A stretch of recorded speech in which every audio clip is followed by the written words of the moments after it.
ചാവക്കാട് വീട്ടുമുറ്റത്ത് പാർക്ക് ചെയ്തിരുന്ന കാർ സാമൂഹിക വിരുദ്ധർ തീവെച്ച് നശിപ്പിച്ചു. സിനിമാ സംവിധായകൻ ആലുംപടി വിജീഷ് മണിയുടെ 18 ലക്ഷത്തോളം രൂപ വിലമതിക്കുന്ന ജിംനി ജീപ്പാണ് പൂർണ്ണമായും കത്തി നശിച്ചത്. വ്യാഴാഴ്ച പുലർച്ചെ 2 മണിയോടെയാണ് സംഭവം. തീയും പുകയും ഉയർന്നത് കണ്ട് വീട്ടുകാർ പുറത്തെത്തിയപ്പോഴാണ് വാഹനം കത്തുന്ന വിവരം അറിയുന്നത്. തുടർന്ന് ഇവർ ബഹളം വയ്ക്കുകയും ശബ്ദം കേട്ടെത്തിയ അയൽവാസികൾ ഉടൻ തന്നെ വിവരം അറിയിച്ചതിനെ തുടർന്ന് ഗുരുവായൂരിൽ നിന്ന് അഗ്നിരക്ഷാ സേന സ്ഥലത്തെത്തി തീയണയ്ക്കുകയുമായിരുന്നു.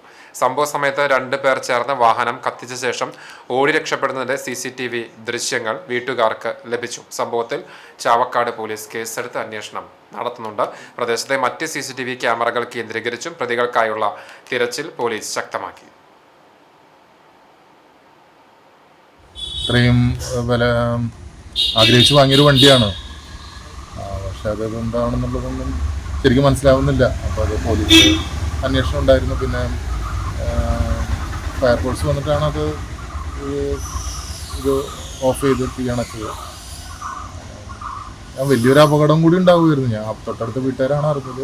എന്നിട്ട് എന്നെ വന്നിട്ട് വിളിക്കുകയാണ്, ഞങ്ങളെ വന്ന് വിളിക്കുകയും ചെയ്തത്. ഇതൊരു പെട്രോൾ വണ്ടിയും കൂടിയാണ്. അപ്പോൾ